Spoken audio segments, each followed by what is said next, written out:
There's something watching you right now. Thousands of meters above your head, cameras are recording everything. Every street, every building, every secret. And the strangest part? Anyone can access these recordings. When regular people started actually looking at these images, they found things that shouldn't exist. A 22-year-old mystery solved by a man in his living room. Ancient structures older than pyramids that no one knew about. And one missing person who was visible the entire time. But here's what makes this really unsettling. These weren't found by teams of scientists with million-dollar equipment. They were found by regular people. A housewife looking for a museum. A farmer reviewing old property photos. A biologist who never left his desk. They opened the same maps you can open right now, looked a little closer than everyone else, and stumbled onto discoveries that rewrote history books. The question isn't what they found. The question is, what else is already visible? What's sitting in plain sight on satellite images, waiting for someone to actually notice it? Because right now, 7 discoveries have proven one terrifying truth. We have no idea what's really beneath our feet. Alberta, Canada. A woman named Lynn Hickox sits at her computer. She's not looking for anything mysterious.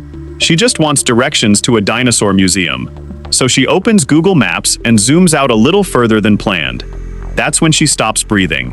A face is staring back at her from the ground. Not a drawing, not a photograph. An actual face, carved into the earth itself. 250 meters wide. A man's profile. A nose. A chin.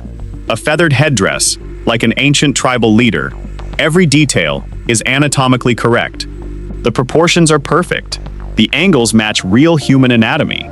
But here's the problem. Lynn Hickox is standing in the wrong place to see it. If you actually traveled to this location and stood on that face, you'd see nothing. Just hills, just dirt, just broken terrain and random erosion patterns.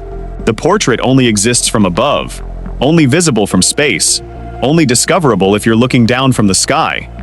Geologists have an explanation. Water erosion over thousands of years, they say. Soft clay layers washing away. Random patterns that happen to form a face. Pure coincidence. Except coincidence doesn't create perfect facial proportions. Coincidence doesn't align the distance from eye to nose with human anatomy. Coincidence doesn't create a chin that curves exactly like a real jaw. And coincidence definitely didn't add headphones. An ancient warrior with modern technology, placed there by erosion, staring at the sky, waiting as if it's been watching for centuries. Kent, England, 2022. A team of local archaeologists is doing something that sounds boring. They're looking at satellite images of farmland. Nothing more.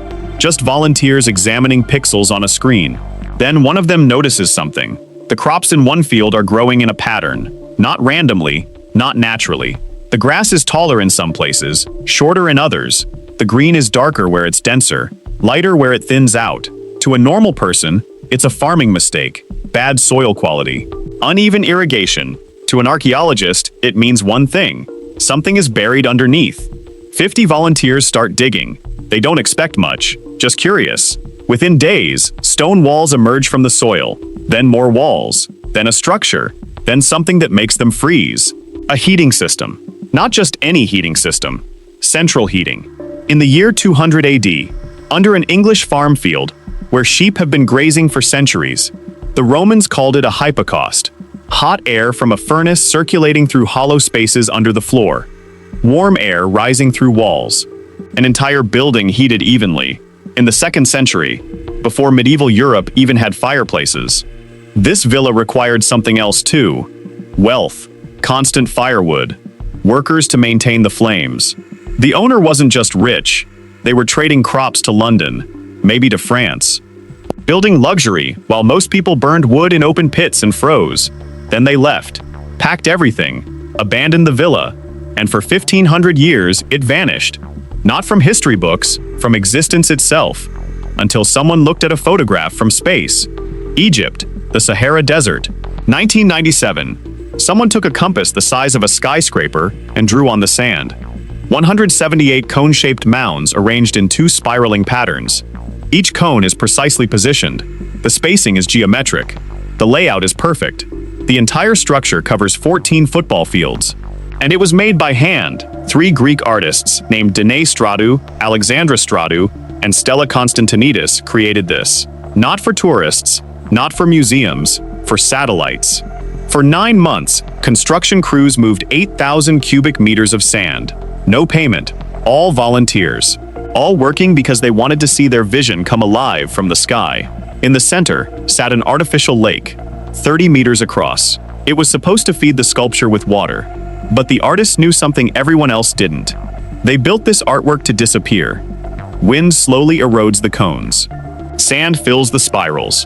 Every year, the structure fades. In decades, nothing will remain. The artists called it an instrument to measure time. They created something beautiful, knowing it would vanish. Nearly 30 years have passed. The cones are half their original height. The spirals are barely visible. But satellites captured it at its peak, froze it in digital memory.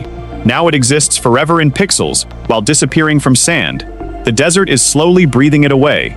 Jordan, the Black Desert near the Azraq Oasis, 1927. A British pilot named Percy Maitland flies overhead on a mail route. He sees something below. Stone patterns. He writes in his report, "The work of old men." He has no idea how right he is. Nearly a century later, researchers open Google Maps and begin systematically scanning this region. What they find stops them cold. Thousands of stone structures, wheels, actual wheels carved into the earth. Each one a perfect circle, 25 to 70 meters in diameter. Spokes radiating from a center point like a giant wagon wheel. But these aren't wheels for transportation.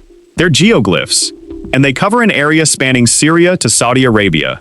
Hundreds cluster around the Azraq Oasis alone, all arranged in groups, all perfectly geometric, and all older than anything anyone expected.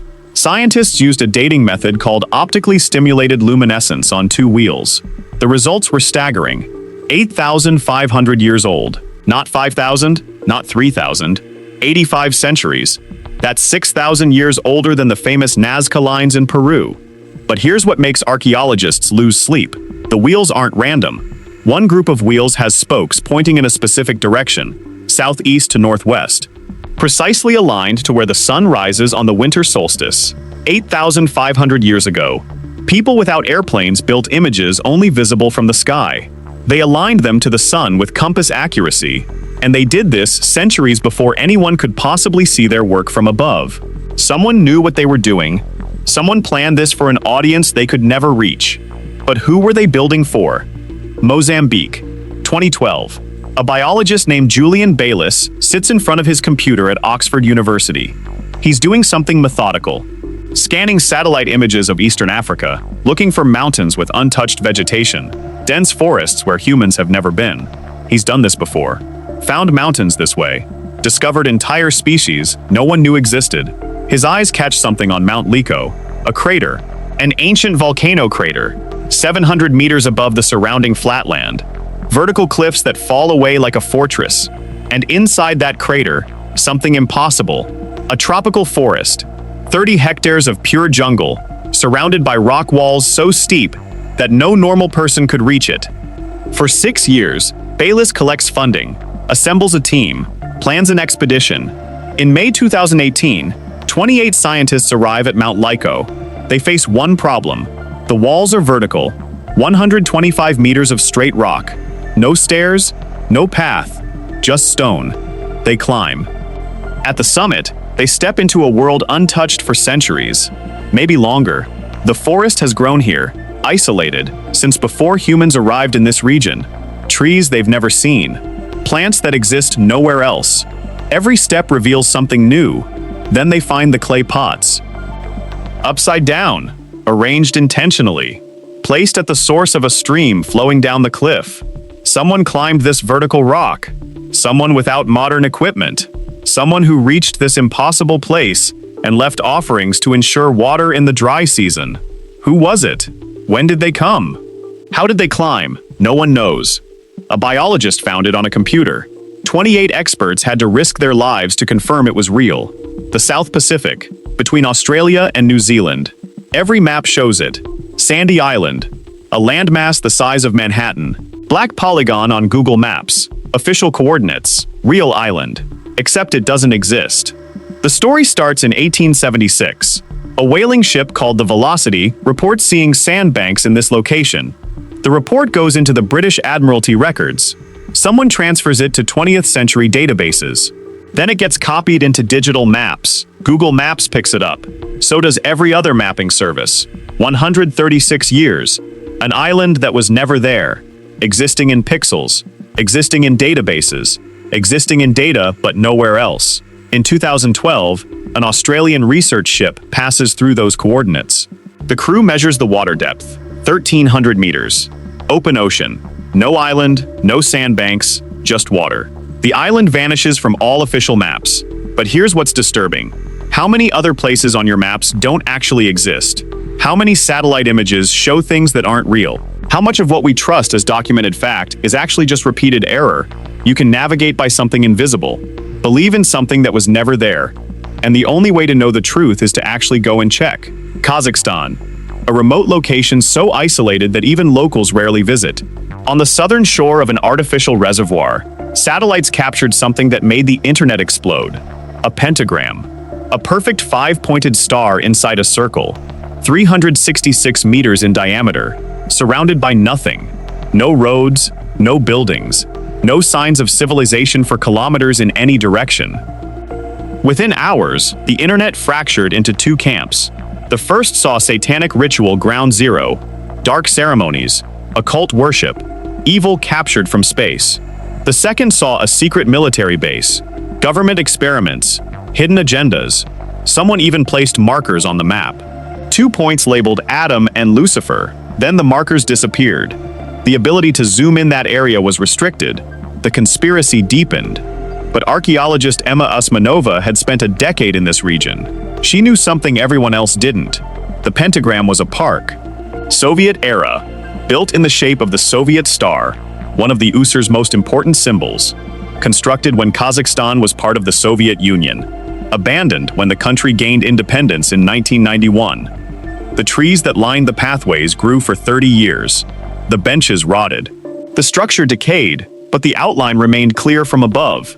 Clear enough that satellites read it as intentional geometry. Clear enough that the internet read it as intentional evil. Reality had woven itself so tightly with imagination that only someone who visited in person could separate them. The truth was hiding in plain sight, just not the truth anyone expected. November 1997. A 40-year-old mortgage broker named William Molt leaves a nightclub around midnight. He's not drunk, he's just leaving. He calls his girlfriend, says he'll be home soon, hangs up. He never arrives. 22 years. That's how long William Molt's family waits without answers. Police search. Investigators question witnesses. They check routes. They review every possible lead. Nothing. No car. No body. No phone signal. No surveillance footage. No trace that William Molt ever existed after that phone call. He simply vanishes from the face of the earth. In August 2019, a man named Barry Fay opens Google Maps. He used to live in the area. He's just feeling nostalgic, looking at his old neighborhood, the houses, the pools, the familiar streets. His eye catches a pond, Moon Bay Pond. There's a white spot in the water, too uniform for a rock, too large for garbage, something that shouldn't be there. He calls a neighbor. They launch a drone. The drone confirms what seems impossible. A car, submerged, white sedan, sitting on the bottom in plain sight. August 28, 2019. Police arrive. Divers descend. They pull up a 1994 Saturn. The body is calcified, covered in silt. The deposit buildup on the metal suggests years in water. Many years. 2 weeks later, dental records confirm it. It's William Molt. For 12 years, William Molt was visible on Google Maps. A white pixel in a pond. He was there the entire time. Visible, documented, captured by satellites. People walked past that pond, fished in it, had barbecues nearby, played with children meters away from a car containing human remains. The answer to a 22-year mystery was sitting in a database that anyone could access. It just took someone looking, really looking, at the right moment, at the right place. The police had resources the entire county couldn't deploy for 2 decades. A man in his living room solved it in moments. All he did was pay attention to something everyone else overlooked. 7 discoveries. 7 stories. 7 times ordinary people did what experts couldn't.